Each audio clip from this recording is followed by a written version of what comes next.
And you're looking at a live picture of the Rose Garden. This breaking news here on MSNBC. The president now about to sign the FISA Amendments Act. Let's go now to the president. This is the act which approves the compromise bitterly contested to approve warrantless eavesdropping. The bill I signed today will help us meet our most solemn responsibility to stop new attacks and to protect our people. Members of my administration have made a vigorous case for this important law. I want to thank them, and I also want to thank the members of the House and the Senate who worked incredibly hard to get this legislation done. Mr. Vice President, welcome. Respect the members of the Senate and House who've joined us. Senate Republican Whip John Kyle, John Boehner, House Republican Leader Roy Blunt, House Republican Whip. I do want to pay a special tribute to Congressman Steny Hoyer, House Majority Leader, for his hard work on this bill. I thank so very much Senator Jay Rockefeller, Chairman of the Senate Select Committee on Intelligence, and Senator Kit Bond, Vice Chairman, for joining us.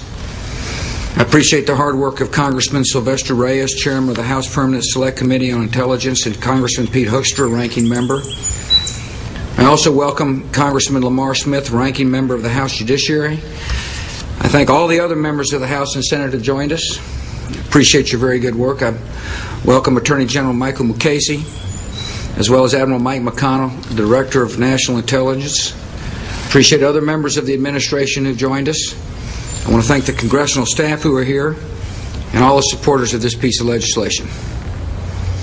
Almost 7 years have passed since that September morning when nearly 3,000 men, women, and children were murdered in our midst. The attack changed our country forever. We realized America was a nation at war against a ruthless and persistent enemy. We realized that these violent extremists would spare no effort to kill again.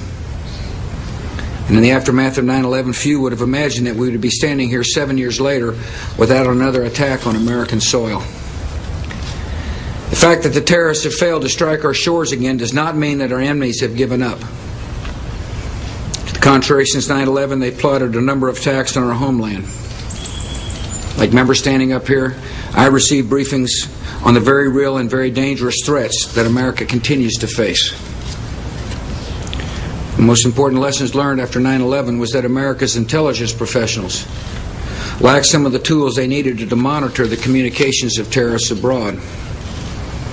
It's essential that our intelligence community know who our enemies are talking to, what they're saying, and what they're planning. Last year, Congress passed temporary legislation that helped our intelligence community monitor these communications.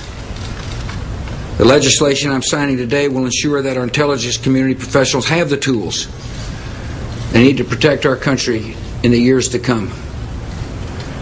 The DNI and the Attorney General both report that once enacted, this law will provide vital assistance to our intelligence officials in their work to thwart terrorist plots.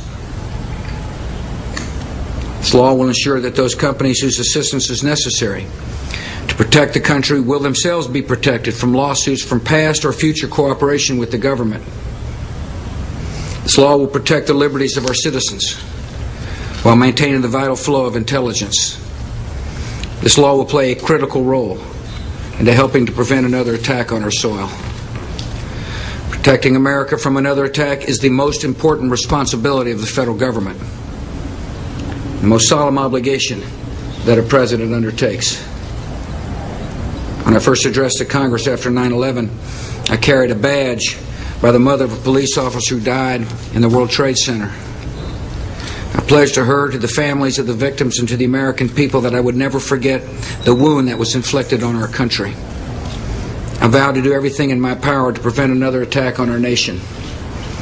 I believe this legislation is going to help keep that promise. And I thank the members who have joined us. And now it's my honor to sign the bill.